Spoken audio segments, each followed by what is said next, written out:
guys, it's Zoe, and today, wow, that is such a YouTuber intro. Today, I'm going to be talking about my top 10 favorite movies, which no one asked for. I do not care. Just as a side note, I will not be spoiling any of these movies, and I will be listing what year they were released and where you can watch them if you can watch them on a streaming service. Without further ado, let's get started. This movie I really like because if you did not know this, it is the last of Disney's 2D movies, and I prefer 2D animation to 3D animation. So it's just like a little bit of nostalgia and bittersweetness about this movie surrounding that. I also really like that this movie takes place in the best city in the world, New Orleans. I think that's interesting, and I think that the way that they worked New Orleans culture into the story is very good. I also really like the 20s fashion, which is sort of evident throughout the movie, but it is heavily evident in the scene where Tiana is singing Almost There, and she's in that flapper gown. You know the one. Everyone knows the one. Everyone's seen this movie. We're also going to talk about some music. These songs are all freaking bops, and by that, I mean Almost There. I listen to it when I get ready in the morning sometimes. Friends on the Other Side? Name a better masterpiece. You can't, because there is none. It's amazing. And so, I just gotta say, some of the best music in a Disney movie ever. The one thing that Disney messed up on, the alligator in this movie, his name is not Louis, no matter what Disney says. No one in New Orleans is named Louis. They are not New Orleanians if their name is Louis. Their name is Louis. I will fight people on this, Disney. Come at me. I will fight you if you say Louis one more time. Now, this movie I really like because of its unique take on found footage. It is not found footage like Blair Witch's, but it's a vlog that's updated. It's a travel vlog, essentially.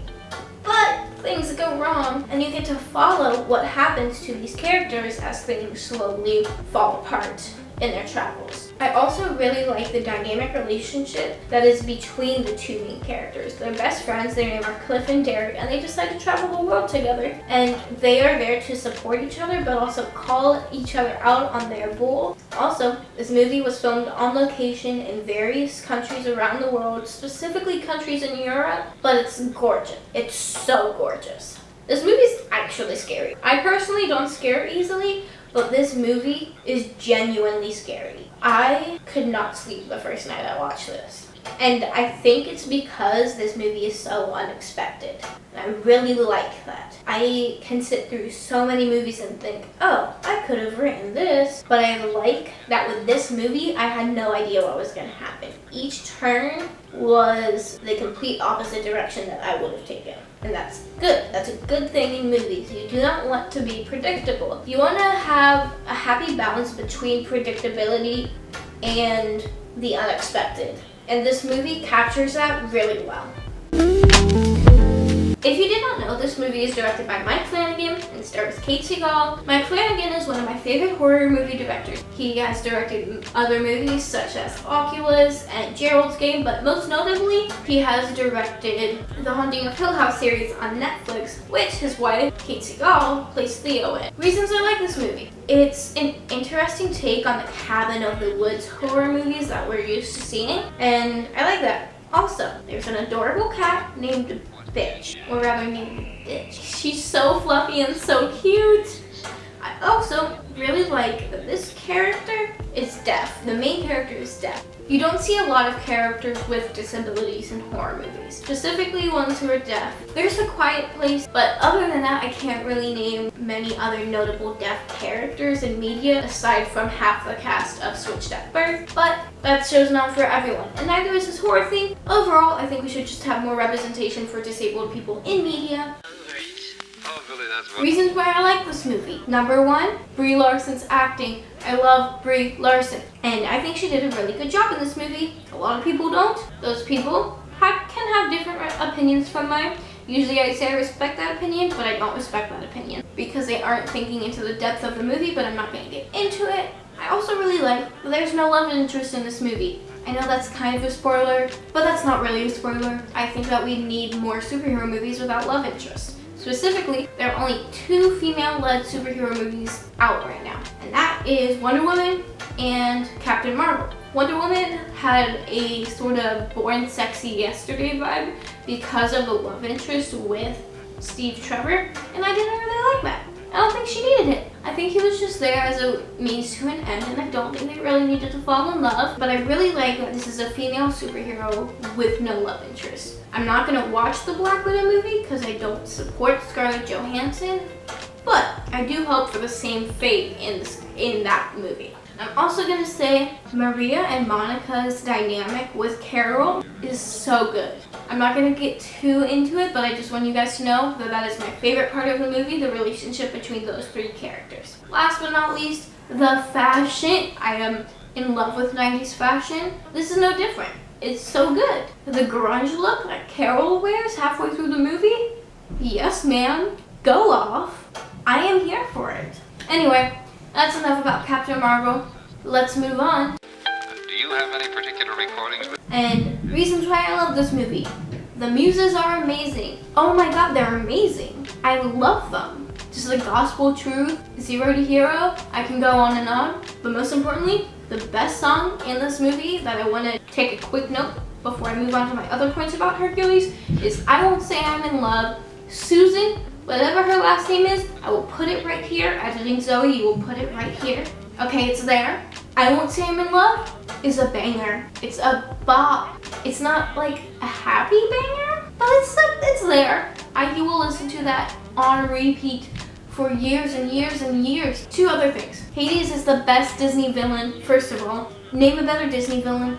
You can't, because Hades is the best. Second of all, the animation is really good. Again, I mentioned this earlier, I love 2D animation much more than 3D animation. This is no exception. What I like the most about Hercules animation is how it incorporates aspects of Greek art into it while still being distinctly Disney. And I think that's really cool. If you take a look at the character designs, you'll know what I mean. This cast, first of all, is amazing. It's Brie Larson, John Gallagher, Rami Malek, Stephanie Beatriz, Caitlin Dever, and Lakeith Stanfield. Those are the most notable cast members, and they all did such a good job in their roles. I didn't feel like I was watching a movie. I felt like I was watching these people in this in-between home interact with each other, and that's really cool. If you didn't know about this movie is about kids who are in the foster care system for what they're told is a short time, though it never really is. And short-term 12 is the house where they stay. And some of these people are workers, some of them are the kids there.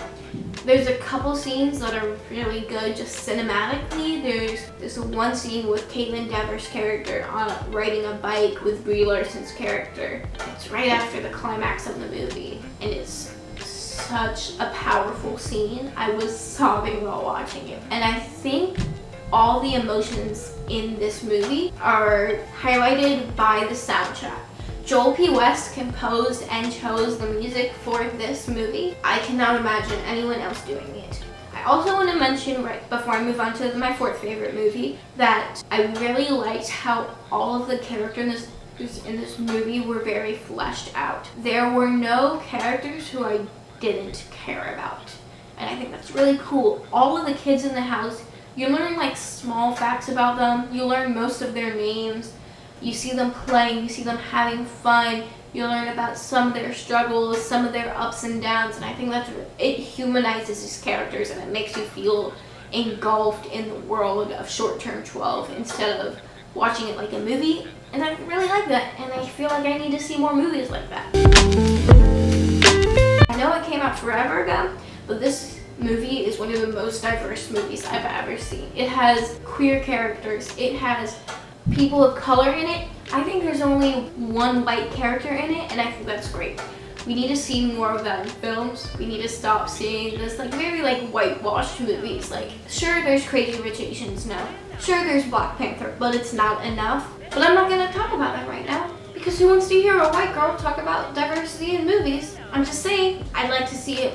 I'd like to see the real world reflected in movies, and I think Saving Face does a really good job of this. I also like that this is one of the last movies that was filmed on film and not on digital. It gives it a very interesting effect, and I like that a lot. I can just sit there and watch it and realize like, oh, okay, I can see the like grains from the roll, and it's so good.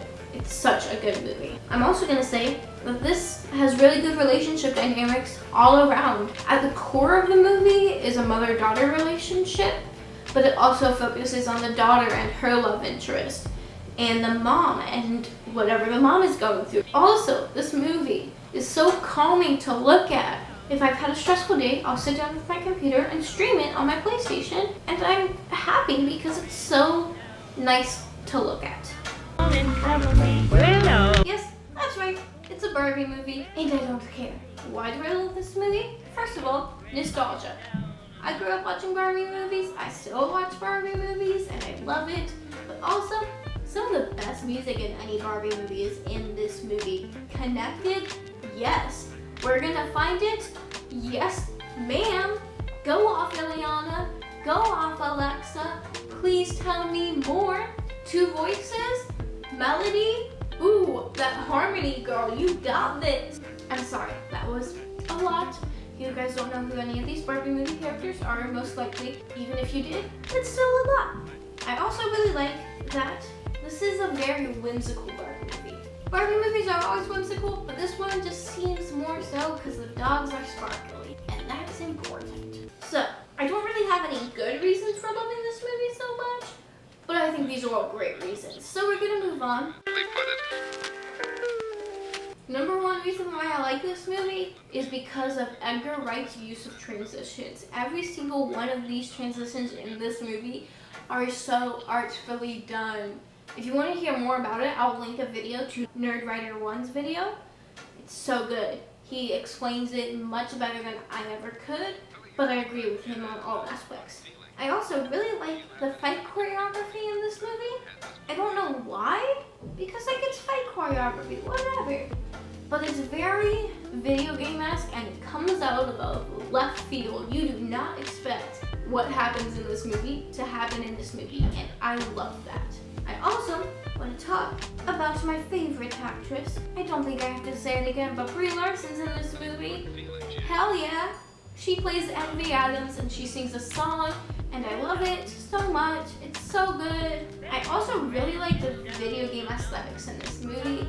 It's taken very carefully, and it's planned out very carefully, and some of it's for comedy, some of it's to move the plot along. But if you really look at like some of the smaller things about this movie, you'll understand. Like the sounds in this movie are really good with video game-esque things. I will link Cinema Wins videos about Scott Pilgrim in the description below, so that if you want to hear more about the video game sounds, he touches on it in one of his 2 videos about Scott Pilgrim vs. the World. I just think that that's really good points. Why I like this movie? It's yellow. I really like the color yellow, if you cannot tell by my shirt and my scrunchie. And I don't know if my Pikachu doll is in frame. I really like the color yellow.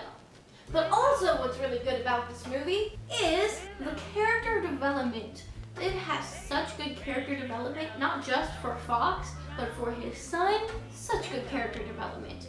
It is also, earlier I mentioned pleasing movies to look at when I was talking about Saving Face. I have never seen a more pleasing movie. A lot of people have some problems with the animation. They find it ugly. I am not one of those people. I think the animation is cool as hell. I'm also going to talk about the soundtrack. It has the Beach Boys. You can never go wrong with the Beach Boys. I love this movie so much. And I also really like, for my last point, Wes Anderson. He's the director of this movie. I'm sure everyone's heard of him because he's artsy.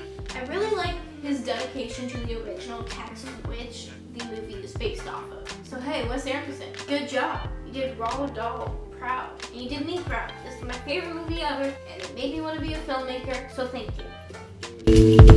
Thank you guys for sticking around. I will see you guys next week with a new video. If you want to talk about movies, drop a comment. Tell me about your favorite movies. If I've seen them, I'll talk to you about them. If you have anything to say about any of the movies that I listed, tell me in the comments below. I'll talk to you about them. I have so many things about these movies that I didn't say because I didn't want to be talking for 10 hours. So, that's everything. I will see you guys next week. Please go support Brie Larson. I'm in love with her. Let her know.